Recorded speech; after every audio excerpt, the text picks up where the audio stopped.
Hi. So we're supposed to have started 2 minutes ago, but I apparently walked in on the end of Iggy's musical number, so we're going to give it a couple minutes, okay? Everybody in agreement with that? You understand I do not give a shit if you're in agreement with that? All right.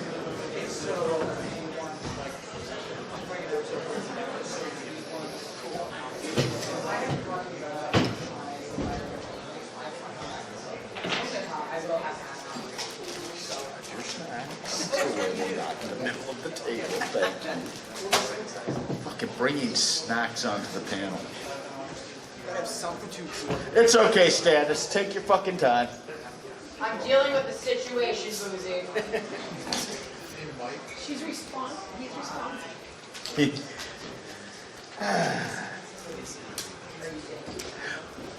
Well, is everybody enjoying the convention? It's like my kind of I'll stop being calm and reserved here in a moment when we actually have everybody up here.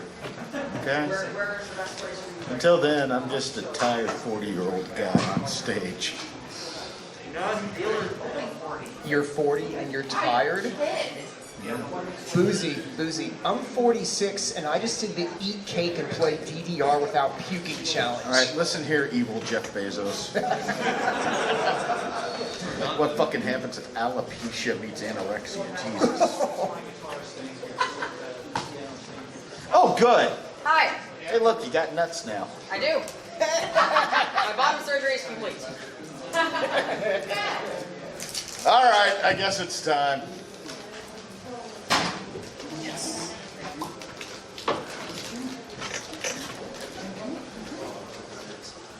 I'm good. I don't remember where I put my glasses. Where were your fingers last? There we go.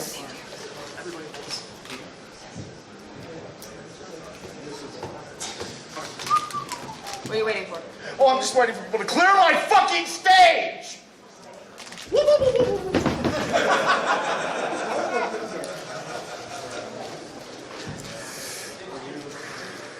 Whenever you're ready. Hi, everybody, and welcome to Monkey Knife Fights. How are you doing? You can do better than that. All right, now do it like your mom just walked in on you masturbating. You're finally back. That sounds suspiciously. You're finally back. I don't know Oh what my mommy God. said, but thank you. You're like that one statement contestant, Chris the Comedy Bun, for the most dramatic childhood story in one sentence. Are you all familiar with Chris the Comedy Bun? Yeah. Yeah, well, of course you are. You're at one of my fucking panels, right? And it's like the same 4 people every time I'm on stage, right? Welcome. You're the new Chris. Chris the Comedy Bun. I love Chris. I love Chris dearly. But Chris the Comedy Bun comes up with the weirdest shit where you laugh and then you go, oh, no, that's a true story, isn't it?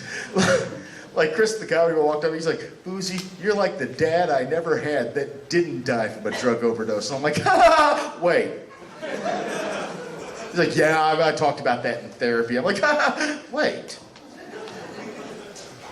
Oh, well, I am Boozy. Tonight on the panel, we have Velocity Sloth, our guest of honor here at AnthrOhio 2023. Give him a round of applause. I'm not here. We have Status the Ferret. No, you have Status Ferret. Status the Ferret. No, there's no the. Elon Musk is directly responsible for the reason that there's no the in my name. Hi. We have Great Choice Alkali. That's me. Applause.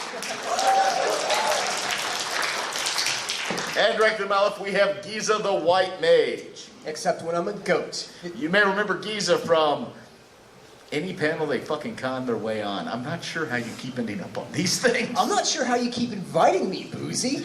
You're like, join me on stage. This is the first time Giza showed up, brought fucking snacks. Not just any snacks, they're Mexican Cheetos. There's a Mexican supermarket around the corner. Mexican Cheetos, Mexican Coke, Mexican ginger beer. Yes, this is the good Coke. No, Giza, it's not the good Coke. Yes, I know what you're fucking referring to. We are being recorded. It is in a glass bottle kind of Coke. Yeah, let's see if I'm part of this thing now. So if you've been to these panels before, when Alkali runs, it's like comedy better. When I run it, it's monkey knife fights. There are no monkeys, there are no knife fights. I am very, very sorry. We tried to arrange it, but Beta Monkey's busy judging the dance comp after this, so they didn't want to injure themselves. We checked. This is unique. Alkali is not here this year. So every story I have is typically something that happens because Alkali is with me. Yeah, talking about fucking the White Castles last year, that was because we had White Castles. The bagel incident, we don't talk about that, but there's a bakery in Chicago I can't go back to. How many of you have heard about Anton yet? Oh, thank God. New material that actually works. This year for my anniversary, my spouse decided that we were going to go to the beach. Who knows what Rehoboth Beach, Delaware is? Ooh. One person. Yeah, I know what it is. Yes, you do. Along the eastern seaboard of the United States, there are a series of towns that are known for their LGBTQ population during the summer. You've all heard of one of them, you just don't know it. Fire Island, New York. Who's heard of Fire Island? Yeah, a lot more hands. Fire Island is where the New York gays go to be seen and see people during the summer. Now, if you're a rich New York gay, you don't go to Fire Island. You go to Provincetown, Massachusetts. That's for the rich gays out of New York. And if you're not in New York, say you're in the Philadelphia, Baltimore, D.C. area, you go to Rehoboth Beach, Delaware to be seen during the summer, right? So we decided for our anniversary we were going to go to Rehoboth Beach, the gay resort of Delaware. My anniversary is in February. I asked my spouse, when they told me we're going to go to a gay beach, I said, oh, are we going to Fire Island? They said, no, we are not Fire Island rich gay. Are we going to Provincetown? We are definitely not Provincetown rich gay. Where are we going? Rehoboth Beach. Oh, like in June? No, we are not Rehoboth Beach in the summer gay. What type of rich gay are we? We are Bethany Beach, 10 miles outside of Rehoboth Beach in February rich. $79 a night and the toilet didn't flush. Was there a snake in the shower? Was there a what in the shower? Just like Basement Com, was there a snake in the shower? No, there was no snake in the shower. So that's an improvement. No, it's not. Why is it The not? toilets at Basement got flushed. So we decided that we were going to invite friends to go along with us. We invited Alkali and Zanny, our dear friends, to go to Rehoboth Beach, Delaware with us in February. We loaded up my truck. We went to Rehoboth Beach, drove through Rehoboth Beach and got to Bethany. Unpacked and decided on Friday night while there we were going to go into Rehoboth. We were going to go to a drag show at a place called Freddy's Purple Parrot. Freddy's Purple Parrot is a little gay bar in Rehoboth Beach. They were having a drag show that night, and it's just literally the bar, one open area, bunch of tables, right? And first of all, I do want to give the drag queens of Rehoboth Beach a lot of credit because they were working hard that night. One of them came up to our table during a Tina Turner song, which now seems like appropriate, and dancing, just and completely unprompted, stopped, looked us in the eyes and went, this is exhausting. Took our $1 and walked off into the night. While there, we tried several drinks. They had a wonderful drink menu at Freddy's Purple Parrot. They had something called the Flashing Pink Pussy. I don't know what the liquors were in it. Okay, it can best be described as the gayest Long Island iced tea you've ever had. But also in it was a flashing ice cube. So we forwent whiskey and beer and just kept drinking flashing pink pussies all night long. And at one point, I walked outside to have a cigarette. I walked back inside. Now, we were seated at this long table right by the dance floor area. And we're at one end of it, myself, my spouse, Alkali, Zanny. And I walked out to have a cigarette. I came back in, and a gentleman had joined us at the table. On the other end of the table was an older gentleman sitting there on his phone doing this. And I walked back. And I looked at Alkali and I said, who is that? And Alkali says, I have no fucking clue, but he's been sitting down there on Grindr for the past 5 minutes. And by the way, if you ever want to see the funniest fucking site in the world, turn your notifications on for Grindr in a gay bar. Because every time the sound goes up, bloop, and everybody's like, is it me? It was not. It was the gentleman at the end of the bar. And nobody knew what his deal was, and he turned, he looked at us, and he said, my sister-in-law's father-in-law died today. I want you to think about that. My sister-in-law's father-in-law died today. Your sister-in-law's father-in-law is your dad. How bad is the relationship between this man and his father that is how he refers to him? But I am now intrigued, because that's a hell of an icebreaker, right? I must get to know this man. I go down to the end of the table, I sit there with my fucking flashing drink. You know, that ice cube, by the way, when you put a flashing ice cube in a pink drink, it might as well just come with a sound like bottom, bottom, bottom, bottom, bottom, bottom, bottom, bottom. Anyways, there I am. And the gentleman turns and we're talking and he introduces himself. His name is Anton. I find that out. His name is Anton. And Anton is from New Jersey. He's a contractor. He's recently retired.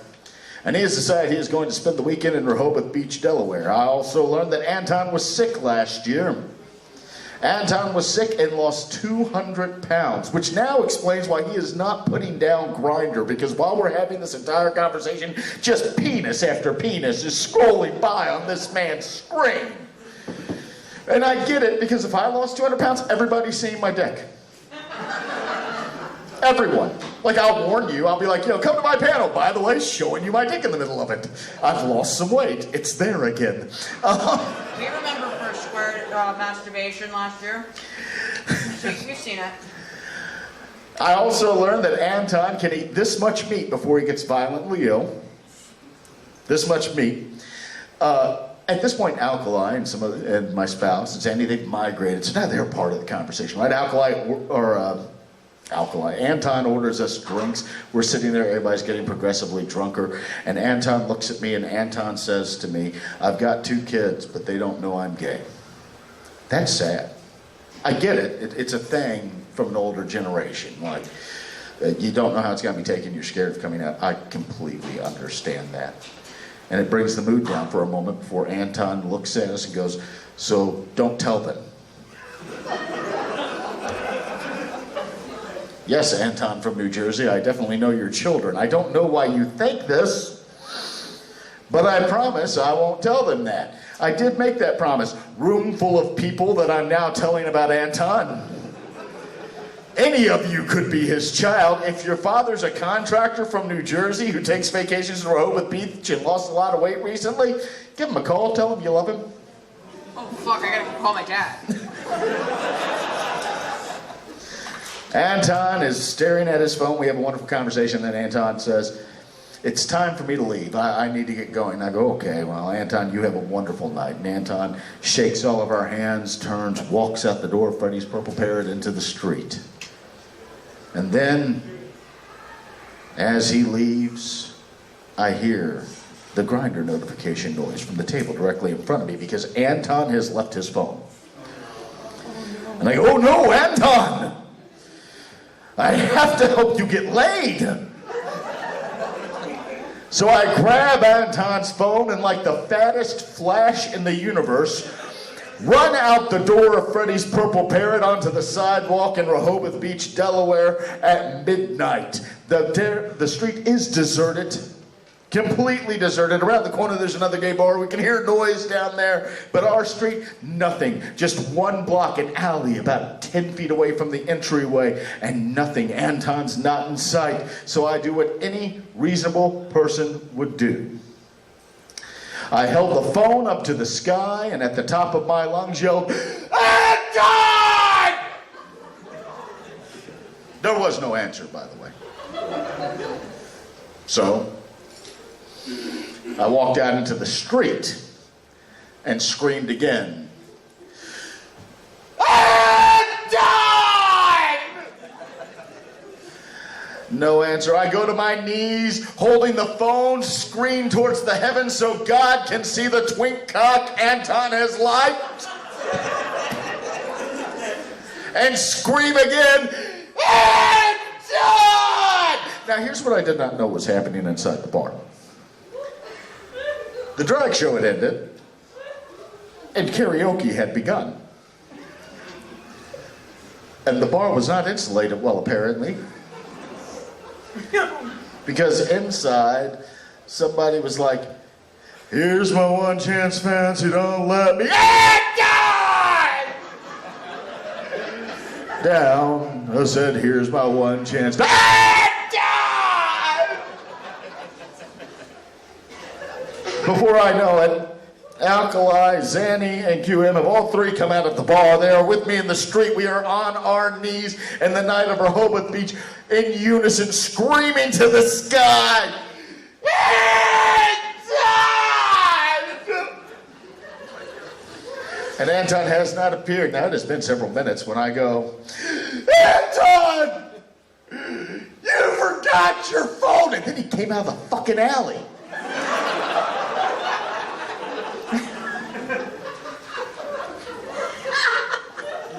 Walked over, took his phone, and said, thanks, you're a real one. Gave me a hug, and then walked off into the fucking night, back into the alley. Maybe he was meeting his friend. Now, this raised a few questions for me. First, I had not been screaming into the night for a short period of time. So if Anton was in that fucking alley, why wasn't he coming out of it to get his goddamn phone? And my first thought was, well, maybe the alley leads to a parking lot, right? Like maybe the alleyway goes to the parking lot.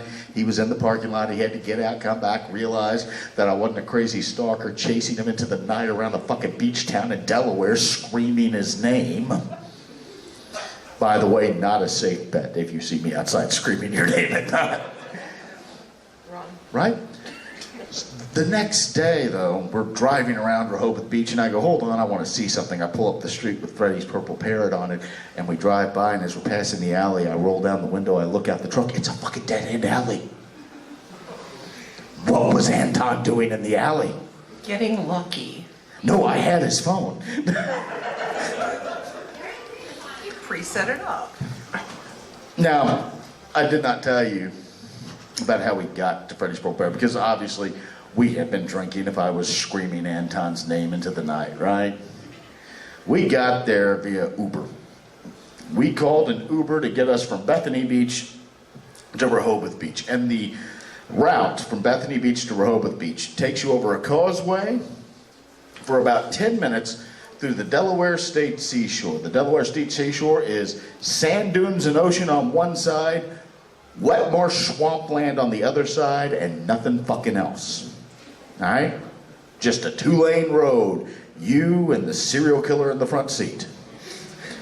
We call an Uber, we get into it, and we're dressed nicely for us. Alkali and I are dressed how we always have been. Zanny's wearing a very nice skirt. My spouse is wearing rainbows head to toe. We get in the car, and our driver was a gentleman named Rakesh. And Rakesh was very polite, very nice, didn't say a word to us as we started talking about penises. Obviously, forgetting Rakesh is in the car until we get to the stop sign across from the statue in Rehoboth Beach. And the statue in Rehoboth Beach is a man's head with an eagle on top of it. Have you all ever seen Vermin Supreme?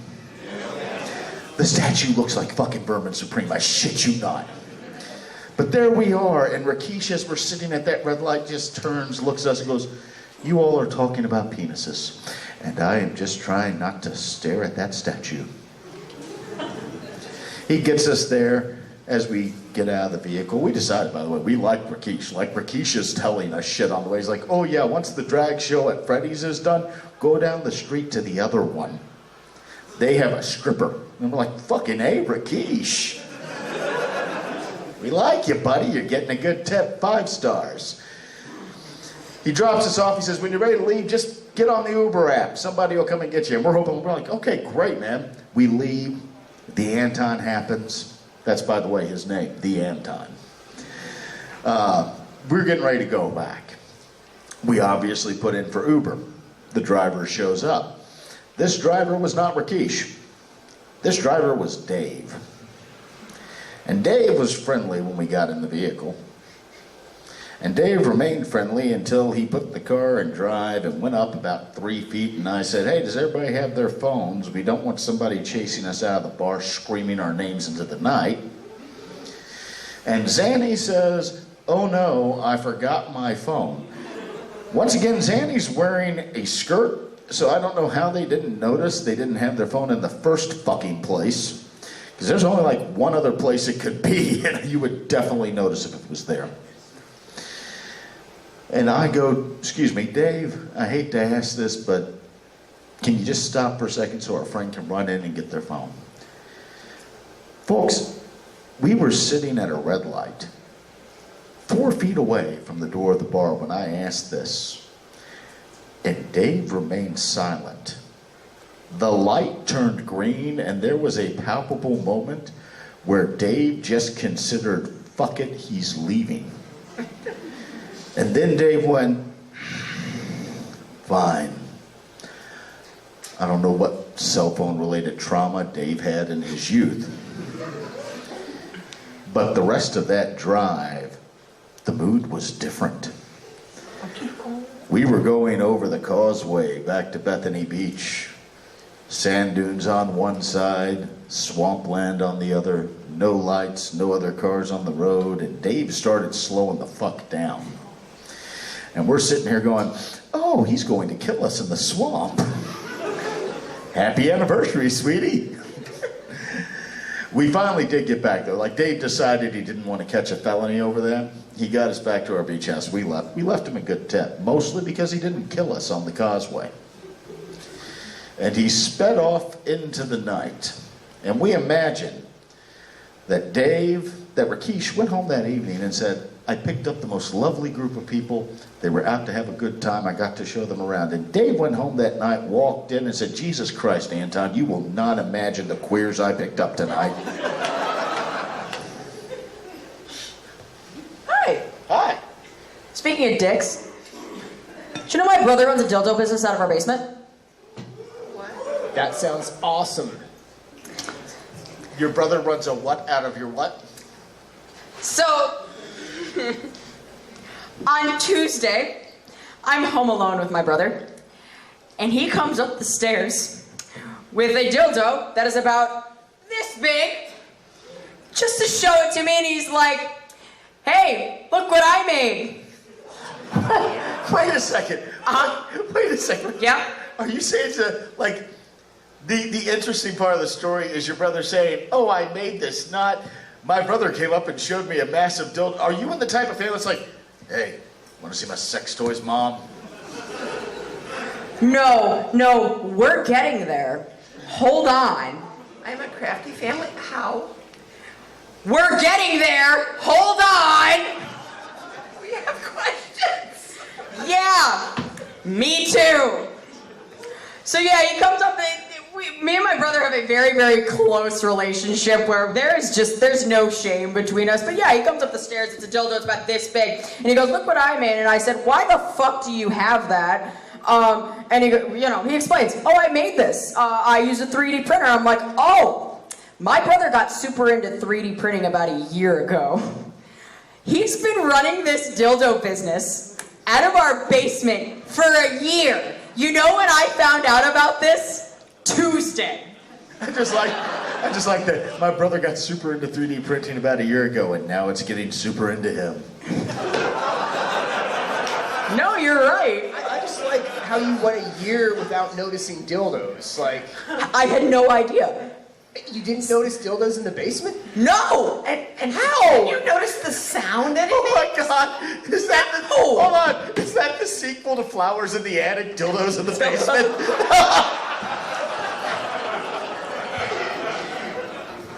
If you don't know what a 3D printer sounds like, it sounds like R2-D2. Unless And if you have two of them, it sounds like they're making out. Unless it's run by Stannis' brother, And then then it you sounds get like three. oh.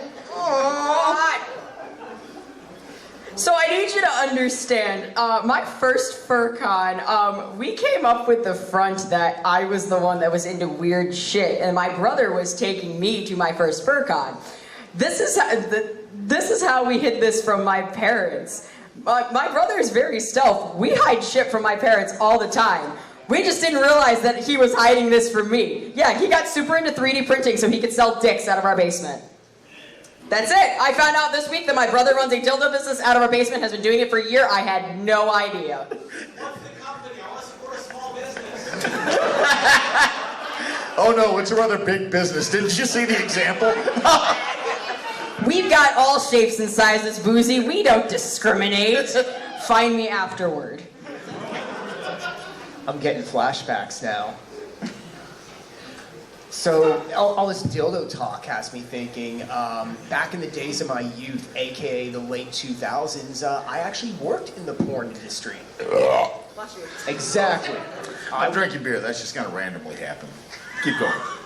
I was a software engineer for a very large porn site in downtown Philadelphia, and this actually predated YouTube. So I think we had 100,000 titles. This is before YouTube even existed. We had a big party. And one day, it's late 2009, I walk into work around 9:15 in the morning, and there's two very large state troopers guarding the front door. And I'm like, hi, I work here. Can I come in? And they said, sure. And they open the door. And I walk into the front lobby. And there's a dozen feds in the front lobby. And they're like, you work here? Get over here. And they yank me over. And they start questioning me on the spot. And they start asking me, like, they ask me for my ID. And they ask me, like, what websites I work on. How much do I get paid? And the guy questioning me takes my ID, hands it over his back. 20 seconds later, guy behind him hands it back and says, he's clean. They ran my ID in real time. I don't know what super duper Fed powers they have, but it was a giant freaking raid on the business. And they questioned me for about half an hour in the lobby. The questions got weirder. And they started asking me things like, they started asking me about questions about prostitution, and I'm like, I don't like where this is going, so I started to play stupid, and the agents started getting irritated with me, and federal agents getting irritated with you. That's never good. You don't want to be on the wrong side of that. And then at one point he asks me, he's like, do you sell physical DVDs? And I said, no, we stream our sluts. And he seemed okay with that. He seemed to like that answer, strangely enough. He asked me a few more questions, and then he said, you're free to go. And I said, okay, and I left, and I went to Fur Freight. Okay, so the takeaway from this story is Giza is absolutely the type of dipshit who will see his employer being raided by the FBI, walk up and go, I work here. I was young and Please dumb. take me into custody. But they didn't. They let me off. They let me off, and then I went to Fur Freight. And we were still in business when I got back. Oh my God. Yeah. Oh, and we had dildos too. I had a 2-foot long double-ended dildo sitting on my desk. It was the company dildo. Can we not refer to it as the company dildo? That makes it sound like it's a Keurig machine. We've got the basement dildo, we've got the company dildo. This is fine. Every single room needs a dildo. No. Yes. No, every single room doesn't need a dildo. It was a great office to work in. I have a question for you, Boozy. Yes? Do you know how many condoms are currently sitting in our room? Say what? Do you know how many condoms are currently sitting in our room? 99. Actually, yes. No, it was 100, but I know for a fact it's 99 now. Okay. I like to make balloon animals. Sure you do. Understood. Do you want to know where they came from? Where? My pet fish got them for me. What? Sweet. All right. So I have a pet fish. His name is Boobs. He's the light of my life. And so when I was going... Is it a bubble eye? Please say it's a bubble eye. It's a beta. I can only say what so many times. Icicle fish. Yeah, so in March, I got a pet fish. I named him Boobs because, I have the maturity of about a 7-year-old. And anyway, so I was heading to MCFC, and I needed someone to watch Boobs, so I didn't have to take him to MCFC with me. Not that thought did not cross my mind. But anyway, so my friend has agreed to watch my fish, and I had to transport this fish to a mutual rehearsal that we were going to meet at. At this mutual rehearsal, I didn't realize they were also picking up condoms for an event that they were running on campus. They are an advocate for safe sex on college campuses. Anyway, they didn't have a container to put the condoms in, so I volunteered my backpack. Thinking, you know, oh, I have to drop off the fish anyway, I'll just drop off the condoms at the same time. Perfect, cool. So we forgot to drop off the condoms, and then they sat in my backpack. They made their way to MCFC, they made their way to First Squared, they have made their way to every single class that I had attended from that point out because I kept forgetting to take them out of my backpack. One of them fell out. Oh no. In a very unfortunate place. This past semester, I had the honor and pleasure of running a radio show on my college campus with my wonderful friend Coley. And I get an email about an hour after our show had ended. Hey, we found something in the station. We're not accusing you of anything, but we just want to know what happened. Yeah, they found a condom in the booth. And I had to have the most awkward conversation of, no, nobody was fucking in the radio booth. I promise my pet fish named Boobs got me a condom. What happened to fall out? I love the fact that they went to, wait, were people fucking in the radio station? No, if we were fucking, the package would have been open. Exactly. I just think it's funny that your condoms have frequent flyer miles. After all that traveling they did. Look, I'm an asexual. I'm not going to use them. They're just kind of there. Your condoms could get a first class upgrade. You know, they could just book a flight, you know, a seat full of condoms in first class. So I bought a truck recently. Did you? Yeah. Congratulations. It's wonderful. Do you want a truck dildo? It has a Truck front-wheel nuts. drive. It's got a backup camera. It's got the sensors. It's got a lube dispenser. What? Yeah, a lube dispenser. You better start talking, Lucy. All right, so the truck's fancy. It has 2 of those little drop-down glasses things, right? But I don't let other people drive my truck, and I only have 2 sets of glasses. My seeing glasses and my sunglasses. And at any given time, I only need one of those drop-downs. Because when I take these off and place them in there, I'm putting sunglasses out. When I take the sunglasses off, I'm putting these back on. So I have 2 of them. So I'm at a furry convention in Boston. Right after I got my truck, and they had these little packages of lube, right? About this big. So I grabbed a handful because you can never have enough lube. Right? Yep. You may have a really tough bolt to loosen or something. Can't ever have enough lube. I get in my truck and I realize that my pockets are now overflowing with lube. Which, by the way, name of my porno, my pockets are overflowing with lube. You can buy it from Giza's ex-employer. Every copy comes packaged with a status brother dildo for the full experience. Does it come with condoms? And as I am on the turnpike on my way back, I realize that if I get stopped and I walk into a gas station or something like that and I put my hand in the pocket, there is a not insignificant chance a whole bunch of lube packets are going to fall on the floor. And I'm very familiar with truck stops, and that's a dangerous situation. So I decide I will place them in the sunglasses holder in my truck that I don't use. So I bring it down, I put all the packets in there, I put it up, I promptly forget about it being there until I am taking my teenage child to school one day and I say, hey, could you grab me my sunglasses? And they reach down and click the button, and it comes down, and they look at it and they go, Dad, why does your truck have a lube dispenser?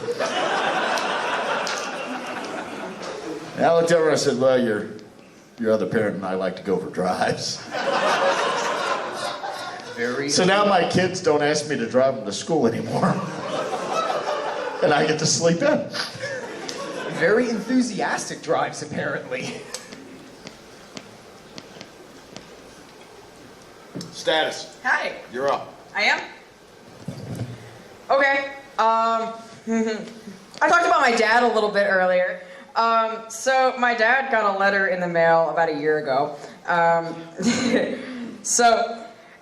dad and I had met for dinner one night, and I see him come in the door of the restaurant, and he is fuming as he's carrying a letter in his hand. So he sits down, and I'm like, hey, what's going on? And he holds it up, and he's like, I got a letter.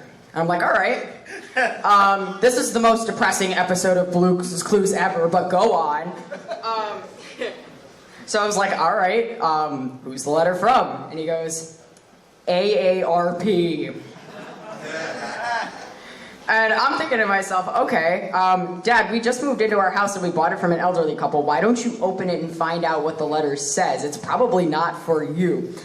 So he does that. He opens it up and he takes a look at it and he's staring at it for a minute. And as he's staring at it, he is getting more and more pissed off. Like, I swear I thought this man's head was gonna explode as he's reading it. I'm like, yeah, everything okay? And he goes, no. And I'm like, why? What does it say? He goes, I don't know. What do you mean you don't know? It takes him a minute. I left my reading glasses in the car. 100% true story. I promised him I'd never tell it on stage. Hi, Dad. Oh, Hi, Dad. I've started living healthier. Read it to him? No, why would I do that? Why would it be a nice son? Reading it to him doesn't mean you have to be a nice son. You can open with dear old fuck. It's right there. I already start all of our texts like that. Listen, you got to give it room though, because Giza and I can tell you, as you age, you do start to become worried about things like that. It becomes a little infuriating. As I've hit middle age, I have decided that I'm going to start living healthier. Congratulations. Yeah, I've started cutting sodas out of my diet. It's wonderful for weight loss, by the way. Cutting Don't the drink your sodas calories. out. However, the thing is I've been a huge caffeine addict for a long period of time, so cutting sodas out has really caused a loss of energy.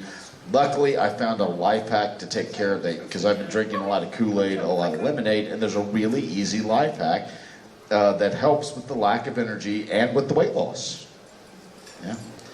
Yeah. Lemonade uses, 2 cups of sugar for a few quarts? Same thing with Kool-Aid, that about right, 2 cups of sugar? Yeah, just replace them with crystal meth. Really good with the energy and weight loss. Dear God. Not too fond of the bugs on my skin, but, hey. I do have something. Okay. Crystal meth is what triggers you to have something to say? Holy shit, go sloth bomb. I can't wait for us to start talking about cocaine next. So, no, this is a good one. Okay, so first off, I am disabled. I have what is called dislocated kneecaps. So for 10 years, I was on Vicodin. Okay? So Vicodin, I maxed out to the dosage. I mean, it was awful. So finally, I got off of it, and then I broke my leg. And I'm still really high up on the thing. They couldn't just give me Vicodin because Vicodin, I have a very insanely high pain tolerance. So Vicodin doesn't always work.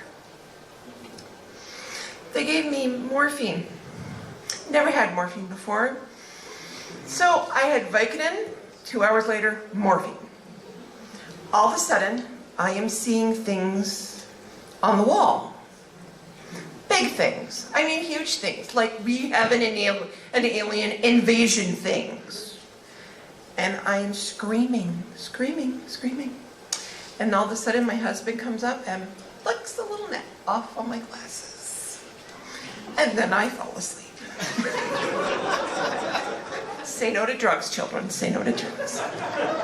Unless you're into the really weird porn, then say yes to drugs, because a bug kaiju is going to visit you in bed, apparently. All right, so speaking of Vicodin, Welcome to Boozy's Everyone Confesses to Shit panel. I don't have much, but if you mix you and Uncle Kage, you get a furry Dr. House. Yeah. Tell me I'm wrong. I very recently had to have a tooth pulled, and they prescribed me Vicodin for it. And I don't normally take opioids. I'm not a big fan of them, but holy shit. The pain was still there. My mouth still hurt. I just did not give a fuck. Didn't give a fuck. So speaking of opioids, I was some years ago prescribed tramadol, which is like a step down from morphine. That was the first time I had anything like that. Holy shit, did that make me high. I took 2 doses and I'm like, no, I'd rather be in pain, thank you very much. Because I was just tripping balls from that stuff. No, I'll stick with being in agonizing pain, thank you. Because I can at least focus through that. So who here's looking forward to Anthrocon? Woo! You all looking forward to going back to Pittsburgh, having that wonderful pizza parm? What? The fursuit parade, Oh, that's Yeah. cool. Yeah. the music concerts, the wonderful panels, the dealer's den. You're looking forward to all that, right? My personal favorite part of Anthrocon is the annual part where Uncle Kage runs down the hallways nude except for his lab coat, flapping in the wind like bat wings as he screams, "My boys, my boys, my boys!" chasing people down. Then he gets to the mezzanine, leaps off, spreading his lab coat out like the wings of a flying squirrel gliding above the lobby of the Westin. And why are you all staring at me like that? You see, Boozy, it's so great that I'm not on the board of Anthrocon anymore, because I don't have to worry about dealing with stuff like that. I just staff the con and go, it's not my problem anymore. It's always your problem. Oh, no, I'm just rank and file now, thank you very much. My favorite memory of Anthrocon. Me and my kids were walking down the street, and I look up on a building, and someone is playing Space Invaders, like the old one. Oh, that was Fizz! Yeah, that it was amazing. And then I'm hearing a police siren, and he just pulls straight up, jumps out of the car with siren still blaring, and says, "It's my turn," and takes the. It's just like, That is 100% believable. So Fizz Otter, he's the guy who does the lasers at Anthrocon, and he does an amazing job. And then he plays Space Invaders on the side of the DLCC on Sunday night. It is a regular thing. And it's not the first cop who's come by. Like, we've had the same cop keep coming by like 3 times in a row just to stop and watch. my turn. And then takes the remote from whoever is playing it. It was just like, That's on brand for Pittsburgh cops. I can totally see I have to go. I've got a banquet. Give it up for your guest of honor, Velocity! Speaking of pizza, pokeroni. Say what? Pokeroni. Pokeroni. Pokeroni. We're not going to embarrass our roommate. No, we don't have to. I'm just going to embarrass you. You're not going to embarrass me whatsoever. I'm sorry, you think I have... I am 40 fucking years old, sitting on stage, drinking beer to a room full of furries. I don't have shame anymore. That's fair enough. That's fair enough. Shame's gone. Shame's something I felt once very briefly in my life. Do you want to tell that story? No. Okay. So anyway... Am I the only one who came up here with material? No, I came up with the material. I just ate through it very fast. Yeah, the rest of you came up, I got one story to fill an hour. Oh, thanks, motherfuckers. I had 3, thank you. I got a few. I'd love to hear your shame story, Boozy. No. Well, shame on you. There you go. There's twice. Is it you the story you were going to tell, Status? I have a bunch of one-liners. So, I don't have... This is what we've degraded to. So, I don't have a lot of hobbies. I have music and I have this, but my main hobby is, I will take a melatonin gummy and then fight it for as long as humanly possible and then write down the thoughts that I have. So I'd like to offer you a dramatic reading of a handful of these thoughts. Why is SpongeBob? Is Elsa still frozen if you put her in the microwave? Blue raspberry is a color flavor, but there is no such thing as a blue raspberry. You get a blue raspberry when you choke a raspberry and it turns blue. Do you think raspberries have sex? Why doesn't Sean Bean rhyme?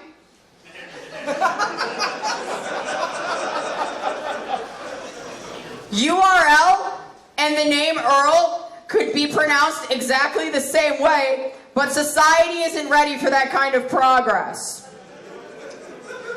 I have no idea what this means, but a Jeep, but with the Home Depot theme song.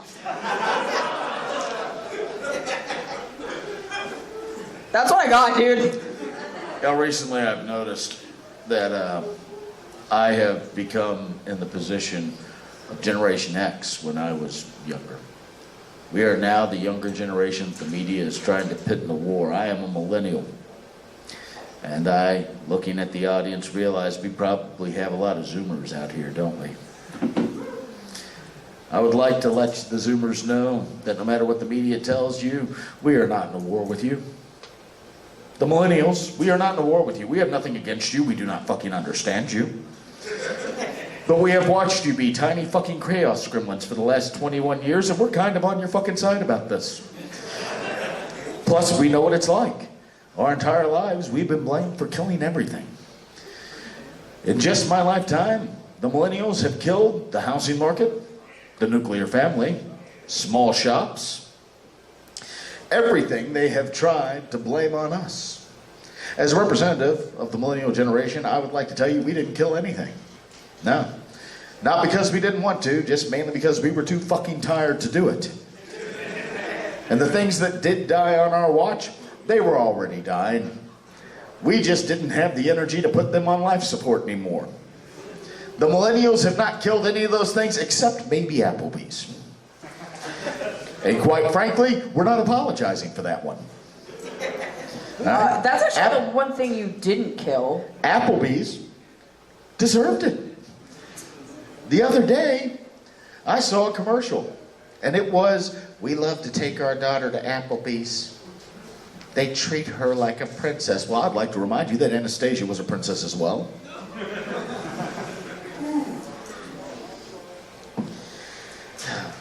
Yes, let's treat our daughter like a princess and take her to fucking Applebee's to eat jail food. I mean, come on. So, Boozy, you kind of read my mind when you were talking about that generational stuff, because I had some similar thoughts. I'm 46, which makes me Gen X, and my perspective, like, a lot of boomers and some Gen Xers, they like to talk shit about kids these days. They're like, oh, kids these days don't have any suffering. They don't know what real suffering is like. And I think they're wrong. I think they have it fucking backwards. I think kids these days have more energy than any generation before them, and they're fighting the good fights. I'm seeing, kids these days turning out in record numbers to vote and fighting for gay rights, and I want to see more of that. That's my perspective as a Gen Xer. And I think Zoomers need to keep doing what they're doing and tell the boomers to go screw themselves, because it's long overdue for a change. All right, so as a member of Generation Z, do we have any boomers in the room? I was told and just given permission, go screw yourself. Oh my god, I had a bit and then I completely forgot what it was. Hi, I'm a youngling. Oh, you had mentioned, yeah, the Zoomers have energy. Yeah, as a member of the Zoomer who's going on like their 16th straight hour of paneling today, I'm out of energy. This is enough. This is too much. Well, I do want to point out that one of the things I mentioned that millennials have been accused of killing is the nuclear family. Mom, dad, 2.5 kids, which, by the way, if you really think about that, it's a little fucking creepy. That we have been accused of killing that. And you know what? I'm going to concede that. We did kill the nuclear family, but we did it out of necessity. All right? We did it out of necessity because when you're applying for loans, they take into account your household debt to income ratio. And if you're polyamorous, you got more income. I'm just saying. Maybe we wouldn't have to go there if we could afford a fucking car. Somebody out there right now going, but I really don't want to suck a dick. And we're like, sorry, Tim, do you want the Chevy or not? Get to it. We're a throuple now. No, there's just a lot of different ways that I could take this. I deal with loans all the time, and that's a solid plan. Get, more income. That is a solid plan. Listen, if you're married to 19 people, not only can you get a home loan, but you become a priest in the Mormon church. Do I have any Mormons in the room? No, but I'm an ordained minister. Yeah, by the way, lowest stakes question for me to ever ask at a furry convention. Do I have any Mormons in the room? In status, you were saying how you got a lot of loans, and loans for education are just absolute bullshit. I don't like the fact that we're having to pay for higher education. Other countries do this for free. Oh, you're paying for them? Well, I have loans, I'm just not paying them. That's one way to do it. That is one way to do it. No, Festivus money is going to great use. It bought my beer this weekend. Could be paying paying that shit back at 5%. You think I care? I'm going to law school after this. Like, I don't give a shit. Like, those numbers are I'm gonna be in like 6 figures of debt. You think I fucking care? Listen, my debt repayment plan for my student loans is the collapse of Western civilization. I don't have a backup My debt anymore. repayment is fuck around and find out. The only way My debt repayment is my brother's dildo business. I was going to say, the only way I paid my loans off was I didn't go to a real college. I went to a 2-year business school. But, like, I'm a software engineer. I can do shit like that. But, like, if you're a doctor or a lawyer, you got to go to a real school. There's no way around it. That makes the whole education, requiring loans just to attend school. That's bullshit. Why did you death glare me when they said real school? No, you should understand. Law school's not real school. It's Wait, not? what? No. Wait, how is it is just high school with alcohol. Like legal alcohol. That's it. Oh, fuck this shit! I'm not going back to high school! No, you will if you want to go to law school. No, I'll go back to high school. I was in the computer club. I got into so much trouble when I was in high school. There are special societies in law school. Moot court, which is appellate court practice. The Fed Soc, which is young Republicans. That's what they are. They're young Republicans. Outlaw, that's the Gay Straight Alliance. And then there's the mock trial team, trial advocacy, or as we call it, drama club. Guess which one I belong to? Drama! Folks, we got to fill 6 last minutes. Yeah. You talk about drama club. I could. I guess I could also go back to the list of bits I've done at other cons that I didn't think I needed to review, because I figured with 2 other people on the fucking panel, I would not be the only one with material. I didn't know there was a homework assignment for this panel, Boozy. Let's go back to law school for a second. So I decided I was going to law school like 3 weeks ago. I need you to understand. Every semester of my undergrad, I have threatened dropping out because I fucking hate school. And then I decided 3 weeks ago, I was like, yeah, 3 more years of school after this year that I have to finish sounds great. So I put it on Twitter, expecting people to be like, you're stupid, don't do this. And people were doing that, but then I just realized that I am fully fueled with spite. So by people telling me not to do shit, it just makes me want to do it more. Hi, Boozy. Should I go to law school? Yeah, you can do whatever you want. I'm not here to stop you from making bad fucking decisions. You almost had it. And then you told me it was a bad decision, and I'm like, yep! Going to law school out of spite. So I want to point out, in the effort to fill up the last 4 minutes of this panel, or 5 minutes, I pulled up some of my old set lists. And you may not know it, but if you ever see us doing stand-up, myself, Alkalize Andy, we actually have a set list. We write down the bits in the order we plan to do them in. And you'll see us occasionally glance at our phones or look down at the table. What we're doing is we're checking the set list and reminding ourselves which bit comes next. But you don't write down the entire fucking routine, because that's going to take too long. You're going to be reading from a notepad. So you write down 1, 2, maybe 3 words that describe the bit. And I don't know why I wrote it like this, but I would like to read you all my set list for a prior act, just so you can hear exactly how I was reminding myself of the bits in the order. Abortion. Holocaust gift shop. 2 Santas at the same mall. That last one's the least offensive, honestly. Wait, I thought you said you don't write down exactly how you're going to do it. Yeah. I was at Anthrocon 2021. That isn't how you did it. No, I mean like the bit, like the full. I know. I watched I your did bit. not just stand up there and say abortion, Holocaust gift shop, Santa Claus. Listen, you got laps for it. You maybe. Which, by the way, hold on. It sounds like I just made a new line of satanic action figure, doesn't it? Abortion, Holocaust gift shop, Santa. That's the name of my brother's next basement dildo. That sounds like a category in Jackbox. I think that's the next basement con theme. What? Abortion, Holocaust, Santa. Yes. We're gonna be on so many Basement watch con. lists when we start tweeting that shit. The 2 Santas at the same mall. That's a true story. So my youngest kid is now 7. Now when I wrote that bit, he was about 5 years old and loves the concept of Santa. Young kids love Santa, all right? Which, you know, I've always wondered if we're giving them the right message. You know, hey son, if a fat bearded guy says he has something special for you, if you're really good, go with him. Go sit on his lap. No. But anyways, we live near the King of Prussia Mall, and the King of Prussia Mall is a gigantic mall in Pennsylvania. It is extremely large, and at the holiday season, we took my youngest up the mall to see Santa. And we walked in on one end courtyard, and there's Santa, and he went up to Santa, told Santa exactly what he wanted, came off so happy, so excited. And we walked the mall, and we walked about a mile or so to the other end of the mall. You know, it's a giant mall, right? And there's another courtyard with another fucking Santa. And I immediately went, what cognitive dissonance bullshit is this? All it takes is one very astute 6-year-old to fuck up Christmas for everybody. You know, Mommy, there's another Santa. Oh no, Billy, that's the same Santa. He's magic. He came to here. I don't think so, Mom. The last Santa's suit was a little redder. His beard was a little longer. So, pretty sure he was white.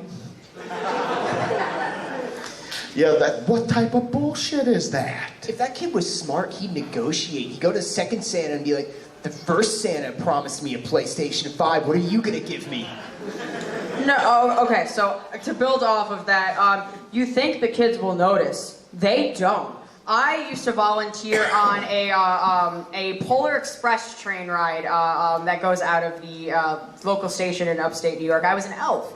And we had 4 Santas on the train at any given time because they would be divided into different sections. So here's the thing, we would pull up to the North Pole, which was just another train station, and we'd do like a little skit outside, and there'd be a Santa that stood outside, and then Santa would get on the train and come through and meet the kids. Well, obviously, we had like 10 train cars. Santa could not come through and meet every single kid, so that's why we divided it up. So oftentimes, the Santa that was outside at the North Pole was a different Santa that would be on the train. Nobody fucking noticed. Like, literally, there is not a single kid that noticed. Kids are fucking stupid. I live in a smaller town, and in that smaller town, every year around Christmas, they have a holiday parade where Santa rides through town in the back of a truck, waving at the kids. And like, there's fire trucks in front of him, behind him with the sirens to let everybody know to come up there. And then there's Santa in the back of the fire department's pick him, ho, ho, ho, ho, ho, ho, ho. And I'm a sick fuck, so last year as they went by my house, I'm like, I wonder what happened if Santa just fell out. Because that fucking fire engine's going a little too fast to hit the brakes. That would be an awkward story in the newspaper. Santa Claus killed by fire company. How do you explain? No, Timmy, that one's not the real Santa. What? Santa's not real! He's got clones. Clones of Santa? That's I wouldn't care, that shit still owes me a pony. And folks, that will do it for Monkey Knife Fights. Thank you so much for joining us. Please hang around. Have a great time. Tonight at 8 p.m. in here, we're going to have the dance competition. Next in here is at 6:30, myself and Citrine Husky have an experimental show called UHF, United Huskies and Ferrets. Come join us for some amazing music. Thank you and enjoy the rest of your convention. Silver Gato Man, he bought me a coffee. Silver Gato Man, here is the song for thee. He likes to video all the panels at the cons. You should go and watch them whether they are short or long. Silver Gato Man, you video that's not a jibe. All of you go to his YouTube channel and like and subscribe.